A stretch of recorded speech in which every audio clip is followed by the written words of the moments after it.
Keyingi doktorimiz Dilfuza Hayitbayevna bilan suhbat etamiz hozir. Bu yerda kasallari ozgina kamayibdi. 2 minut vaqtini olamiz endi. Sizlarni doktorni. Doktor, assalomu alaykum. Assalomu alaykum. Yaxshimisiz? Rahmat, yaxshi. Kasallaringiz dim ko'p. Ozgina bizlarni, sizni kuzatadigan kuzatuvchilar uchun ham ma'lumot bersangiz. Siz yana akushер ginekolog, reproduktologsiz.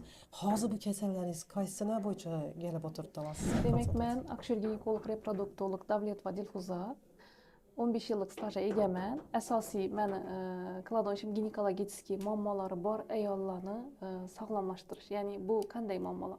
Bu homilador bo'lib yurgan ayollarimiz bor. Bular homilador bo'lishga yordam berish. Bepushtlik kasalligi deb aytiladi. Bepushtlikni yengib o'tishga yordam beraman. Bachada bo'ynidagi har xil kasalliklar, ginekologik kasalliklar, har xil shamollashlar, kista, mioma operatsiyalari, eroziya sheyki matki shu kasalliklar bilan shug'ullanaman, ya'ni davolash bilan shug'ullanaman. Sizda shunday kasalliklar bilan muammolaringiz bo'lsa, bemalol menga murojaat etishingiz mumkin. Endi yaqinda biz lazer muolajalarini boshladik. Bu lazer muolajalarida intim lazer taraytirish deb aytiladi. Umid aka. Bu lazer muolajalari asosan yosh kattalarga ko'p tavsiya etadi. Sababi ayollarimiz 3-4 tug'gandan keyin siydik tutib bilmaslik kasalligi bor, bilasiz buni. Bu dim yaxshi muammo hisoblanadi ayollar uchun.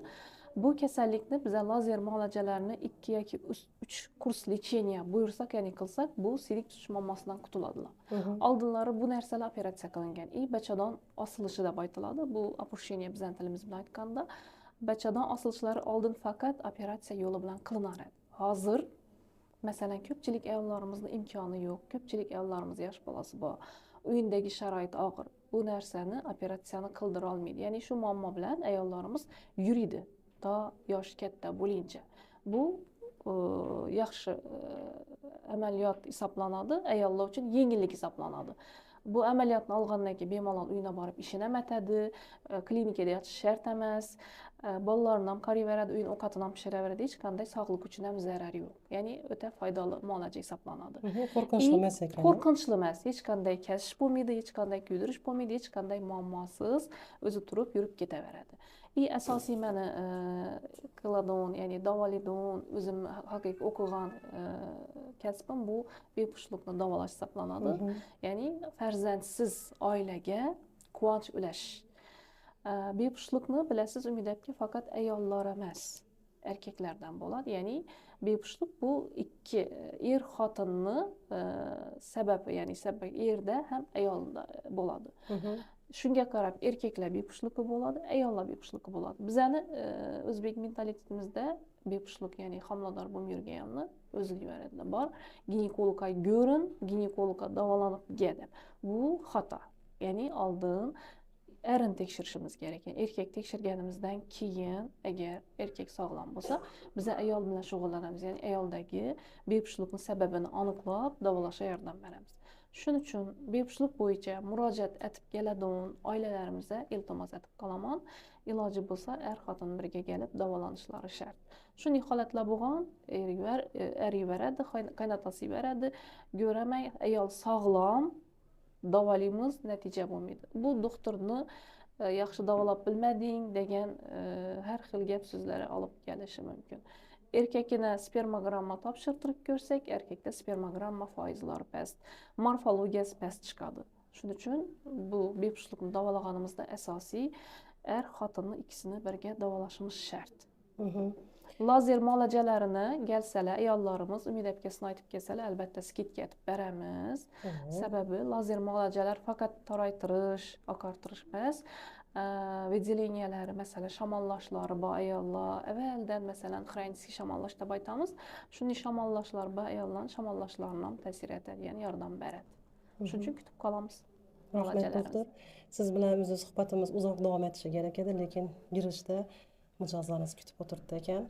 Bizlar uchun esa bergan ma'lumotlaringiz uchun rahmat. Ishlaringizga muvaffaqiyat va shunning amaliyotlarni kesmasdan turib sog'lomlashtiradigan amaliyotlarni yana o'rganib rivojlanishingizda muvaffaqiyatlar tilab qolamiz. Ümid aka, bilasiz, asosan men bachadan bo'yni kasalliklari bilan shug'ullanaman, ya'ni bachadan bo'ynidagi rak oldi holatlar bilan shug'ullanamiz. Bunda hozir bachadan bo'yni yarasi, ya'ni kolposkop apparatida bu bachadan bo'yni yarasini chuqurlik darajalarini ko'rib beramiz. Bu ayolimizdan sitologiya amaliyoti, sitologiya analizi oldik. Analizimiz ertaga chiqadi. Bu bachadan bo'yni kolposkop yordamida ko'rish amaliyoti hisoblanadi. Yana bu ayolda eroziyalar bor, eroziyalar qonab turibdi. Yana eroziyalar qonab turibdi. Обязательно bu davoga muhtoj ayol hisoblanadi.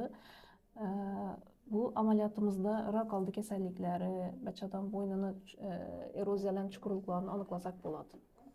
O'zi shu eroziyalarni ko'pincha davolamaydi ayollar. Bizlarda o'zi ayollar eroziya borligini bilmaydi.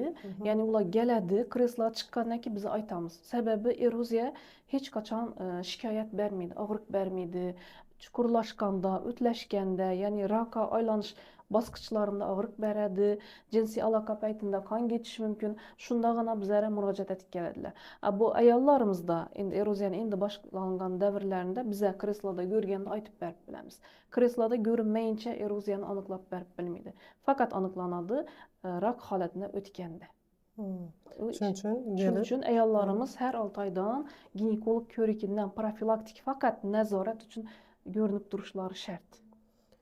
Shuning uchun muhtarama ayollar, erkaklar, ayollaringizni imkon qadar yuvaringlar, shunga 6 oydan sog'lom bo'lsam, ko'rinib tursa zarar etmaydi, doktor. Kutib qolamiz, kelinglar, albatta ko'rib beramiz.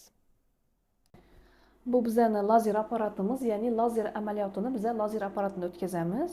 Lazer apparatimizda intim oqartirish amaliyotlari o'tkaziladi. Ya'ni qinni, bachadonni osilishda ko'tarilish amaliyotlari, qinni toraytirish, sidik tutib bilmasa, ayollarda o'sha sidik tutishina yordam beradigan amaliyotlarimiz o'tkaziladi. Ya'ni intim toraytirish amaliyoti o'tkaziladigan apparatimiz hisoblanadi. Bu apparatda hech qanday qonsiz, kesmasdan ishlanadi. Ya'ni labioplastika degan amaliyotimiz bor. Bu oldinlari biz buni operatsiya yo'li bilan qilar edik. Hozir lazer amaliyotida qilamiz. Ya'ni bu lazer apparatimizda ishlaganimizda hech qanday qon chiqishi, ya'ni og'riq, hech qanday ощущение sezmaydi ayolimiz. Tabiiy go'zallik o'zida ayolimizda tabiiy go'zallik kuzatiladi. Ya'ni o'zida shu narsani kuzatadi. Shunda doktor Snyanozga kelgan vaqtlarida o'zi bir kun ichida amaliyot bajariladi. Shu kun o'zida bir soatdan keyin ayol turib ketaveradi. Sababi bu ayolda aytdim, qon ketish bo'lmaydi, hech yerda kesish bo'lmaydi. O'zini yaxshi his etsa, ayol turib ketaveradi. Shuni amaliyot uchun kelgan vaqtlarindan ham siz endi Umida Havuzdan kelganlar skidkalar. Обязательно. Umida akasini aytib kelsalar, shu amaliyot uchun kelsalar, skidkamiz bor. Gelaversinlar. Har bir ayolni nima deydi, oilada go'zalligi bo'ladi, to'g'rimi? Ya'ni bu pasteldan go'zallik bo'lishi kerak har bir ayol uchun. Bu shu apparatimizda shu go'zallikni biz xudo xolos yasab bilamiz deb o'ylayman. Sizlarni shu go'zallikka kutib qolamiz. Ya'ni sizlar uchun bu apparatimiz gelaverasizlar.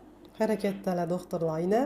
Bu aynan to'g'ri aytdingiz. Endi men sizlarga kuzatuvchilar ozgina shuni aytgan vaqtimizda 40 yoshdan keyin, 50 yoshdan keyin aynan shunday holatda bo'ladi, ushlab bilmaslik, to'g'rimi? Sidik ushlab bilmaslik va bu amaliyotlarni bajarish uchun ham yana kelinglar, yana shu narsadan foydalanishlaringiz mumkin. Qimmat emasmi bu amaliyotlar? Qimmat emas. Bizlarda hozir skidga yetib turibdi, bemalol kelaversinlar. Hali hech kim uning shu Xorazmda, Urganchda yurib turgan baho, lekin qimmat emas. Rahmat doktor, bu ma'lumotingiz uchun ham.